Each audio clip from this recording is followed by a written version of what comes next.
Hi friends, పాలకూర curry ఎలా prepare చేసుకోవాలో చూపిస్తాను రండి.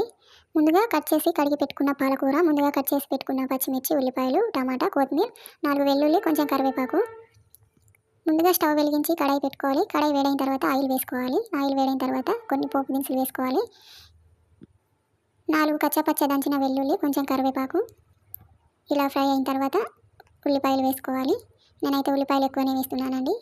ఉల్లిపాయలతోనే చాలా టేస్టీగా వస్తుంది కర్రీ. ఇలా ఫ్రై చేసుకోవాలి. ఇలా ఫ్రై అయిన తర్వాత పచ్చిమిర్చి వేసుకోవాలి. నేనైతే ఎక్కువ పచ్చిమిర్చి తీసుకున్నానండి, కారం వేయట్లేదు. ఇలా ఫ్రై చేసుకోవాలి. ఇలా ఫ్రై అయిన తర్వాత కొంచెం పసుపు వేసుకోవాలి, కొంచెం ఉప్పు వేసుకోవాలి.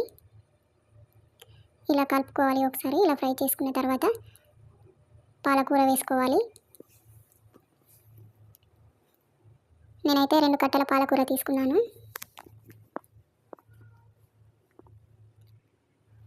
ఇలా నెమ్మదిగా కలుపుకోవాలి. మూత పెట్టుకోవద్దండి, మూత పెట్టుకుంటే వాటర్ ఎక్కువ వస్తాయి. ఇలా మూత పెట్టుకోకుండానే ఫ్రై చేసుకోవాలి. ఇలా ఫ్రై అయిన తర్వాత టమాటాలు ముక్కలు వేసుకోవాలి, కొంచెం కొత్తిమీర, కొంచెం 1 స్పూన్ ఉప్పు వేసుకోవాలి. వేసుకొని ఒకసారి కలుపుకోవాలి.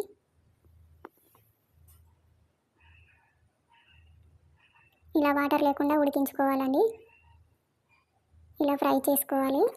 ఇలా నూనె ఊపించేలా ఫ్రై చేసుకోవాలి. పాలకూర కర్రీ రెడీ అయిపోయింది. మీకు కూడా కావాలంటే ట్రై చేయండి, చాలా బాగుంటుందండి. ఒకసారి ట్రై చేసి చూడండి, చాలా టేస్టీగా ఉంటుంది. ఒకసారి ట్రై చేసి చూడండి. మా ఛానల్కి సపోర్ట్ చేయండి ఫ్రెండ్స్. నచ్చకపోతే కామెంట్ చేయండి, షేర్ చేయండి, సబ్స్క్రైబ్ చేసుకోండి ఫ్రెండ్స్. మా ఛానల్కి సపోర్ట్ చేయండి. కంపల్సరీ లైక్ చేయండి, షేర్ చేయండి, సబ్స్క్రైబ్ చేసుకోండి ఫ్రెండ్స్.